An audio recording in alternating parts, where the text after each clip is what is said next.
안녕하세요. 수연생각 마음 한 스푼. 오늘의 책은 5가지 사랑의 언어입니다. 예전에 한번 읽었었는데 제가 다시 한번 손에 들고 이번에는 꼼꼼히 다시 한번 살펴볼 수 있는 그런 기회가 되었습니다. 나이를 먹어도 공부를 아무리 많이 해도 가장 늦게까지 배우기 어려운 것이 사랑이 아닌가 싶습니다. 가장 가까운 누군가와 서로 사랑이라는 욕구를 서로 채우지 못해서 힘들어하는 사람들이 많습니다.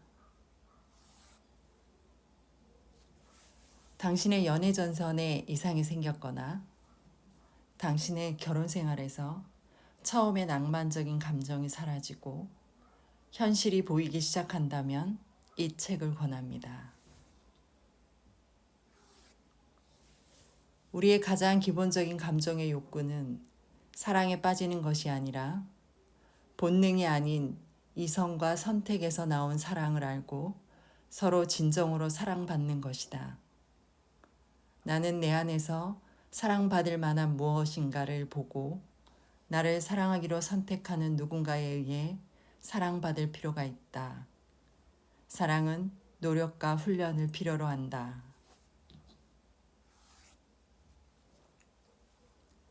심리학자들은 사랑받고 싶은 욕구가 인간의 가장 기본적인 정서적 욕구라고 결론지었다. 정신과 의사 로스 캠벨 박사는 이런 말을 했다. 모든 아이의 내면에는 사랑으로 채워지길 기다리는 정서 탱크가 있다. 아이가 진정으로 사랑받고 있다고 느낄 때 그 아이는 정상적으로 성장하지만 그 사랑 탱크가 비었을 때 그 아이는 그릇된 행동을 하게 된다. 수많은 아이들의 탈선은 빈 사랑 탱크가 채워지기를 갈망하는 데서 비롯된다. 당신의 사랑 탱크는 얼마나 채워져 있으신가요? 감정적으로 건강하기 위해서는 감정적 사랑의 욕구가 충족되어야 한다. 결혼한 부부들은 배우자로부터 사랑받기를 갈망한다. 배우자가 우리를 받아들이고 원하고 우리의 행복을 위해 헌신한다는 것을 확신할 때 우리는 안정감을 느낀다. 사랑에 빠졌을 때 우리는 이 모든 감정을 느꼈다. 그것이 지속되는 동안은 천국이었다. 우리의 실수는 그것이 영원히 지속될 것이라고 착각한 것이다. 서로 사랑하면서도 서로의 사랑을 느끼지 못하는 이유는 무엇일까요?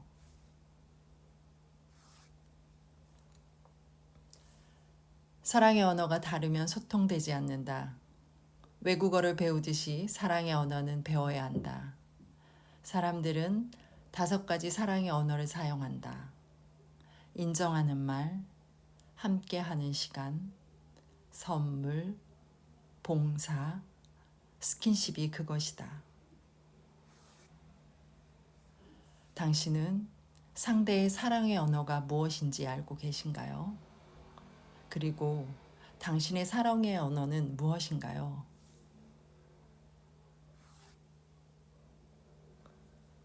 사랑의 언어 첫 번째, 인정하는 말. 칭찬하는 말이나 감사의 표현은 사랑을 전달하는 강력한 도구다. 말로 칭찬하는 것은 상대를 인정한다는 것을 표현하는 한 가지 방법이다. 그와 약간 다른 것으로 격려하는 말이 있다. 격려하다는 용기를 불러일으킨다는 의미다. 우리 모두는 불안하게 느끼는 부분이 있다. 용기가 없으면 자기가 하고 싶은 일을 성취하기 힘들다. 상대가 불안해하는 부분의 잠재력은 당신의 격려의 말을 기다리고 있다. 사랑은 명령하지 않고 부탁한다. 내가 상대에게 명령할 때 나는 부모가 되고 상대는 아이가 된다. 3살짜리 아이에게는 부모가 해야 할 일을 아니 꼭 해야만 하는 일을 말해줘야 한다. 아이에게는 당연하지만 상대는 3살짜리 어린아이가 아니다. 사랑의 언어 2번째, 함께하는 시간. 함께하는 시간이란 상대에게 온전히 관심을 집중하는 것을 의미한다. 상대에게 온 관심을 집중시키면서 같이 무언가를 하는 것을 말한다. 사실 둘이 함께하는 활동이 중요한 게 아니다. 중요한 것은 서로가 감정적으로 관심을 집중시키면서 시간을 보내는 것이다. 활동은 도구에 불과하다. 이 시간에 중요한 건 서로 공감적인 대화를 나누는 것이다. 관계를 맺는다는 건 상대의 생각이나 감정이나 원하는 것을 이해하려는 입장에서 공감하며 듣는 것을 말한다. 상대가 요구해 오면 충고는 할 수 있으나 결코 생색내는 투로 해서는 안 된다. 우리 모두는 듣는 훈련이 잘 되어 있지 않다. 듣기 훈련은 외국어를 배우는 것만큼 어려울 수도 있지만 사랑을 알리고 싶으면 배워야 한다. 사랑의 언어 3번째, 선물. 여러 문화의 사랑이나 결혼 관습을 연구한 후 선물을 주고받는 것이 사랑과 결혼의 중요한 부분임을 발견했다. 선물이란 그것을 손에 쥐고 자, 이것 좀 봐.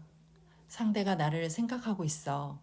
아니면 상대가 나를 기억하고 있네. 하고 말할 수 있는 것이다. 선물을 줄 때 우리는 반드시 그 사람을 생각한다. 선물 자체는 그 생각을 상징한다. 이때 중요한 것은 상대를 생각하고 있다는 것이다. 돈을 쓰는데 익숙한 사람이라면 상대에게 선물을 하는데 별 어려움은 없을 것이다.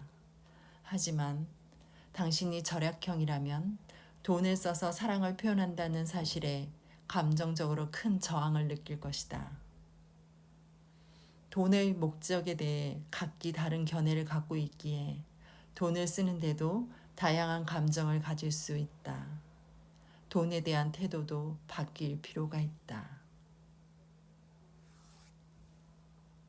사랑의 언어 4번째, 봉사.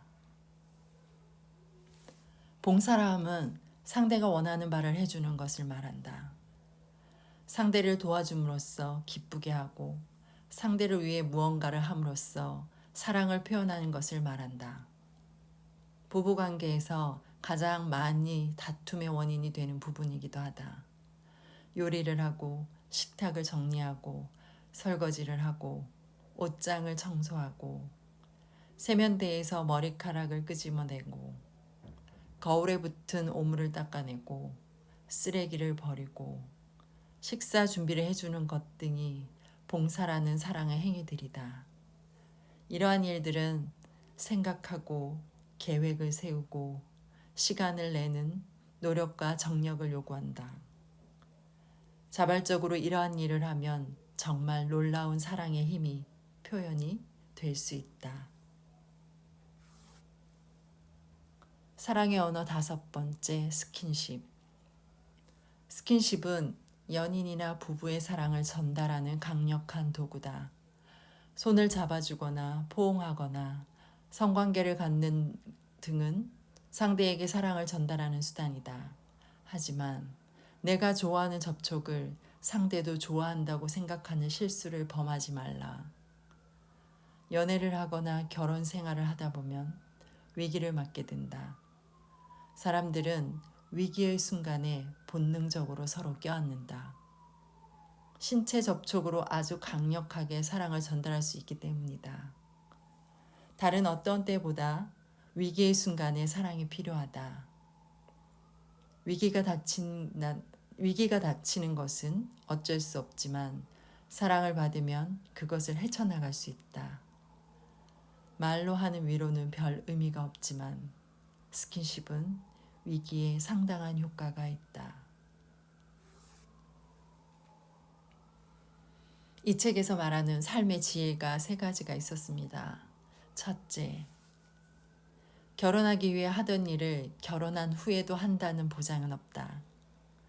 사랑이 시작되고 결혼 전에는 사랑에 빠진 힘으로 무엇이든 한다. 하지만 결혼 후에는 사랑에 빠지기 전 상태로 되돌아간다. 둘째, 사랑은 선택이지 강요하는 것이 아니다. 명령하기보다는 부탁을 하면 관계는 달라지기 시작한다. 셋째, 상대가 내 행동을 비판할 때 거기서 우리는 상대의 제1의 사랑의 언어를 알 수 있다. 이것은 성숙한 사람만이 알 수 있는 것이다. 자신의 가장 깊은 감정의 욕구가 있는 부분에 대해 상대에게 가장 큰 소리로 비판하는 경향이 있다. 일단 그것을 이해한다면 그 비판을 좀 더 생산적인 방법으로 받아들일 수 있다.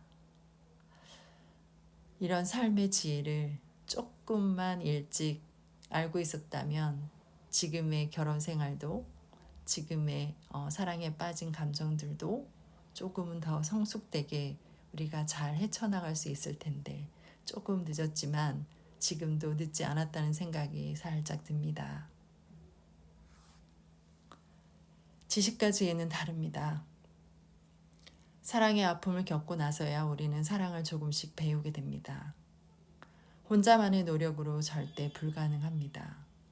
사랑은 내가 가진 것을 상대에게 조금씩 내어주는 일입니다.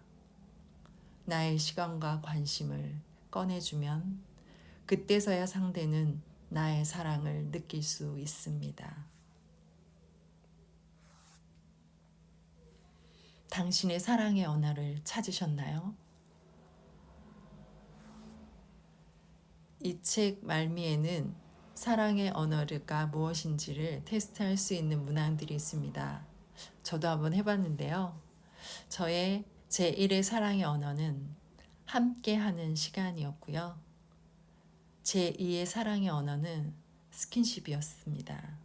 저도 모르고 있었던 것을 이 책을 통해서 다시 한번 알게 되는 그런 기회가 되었어요.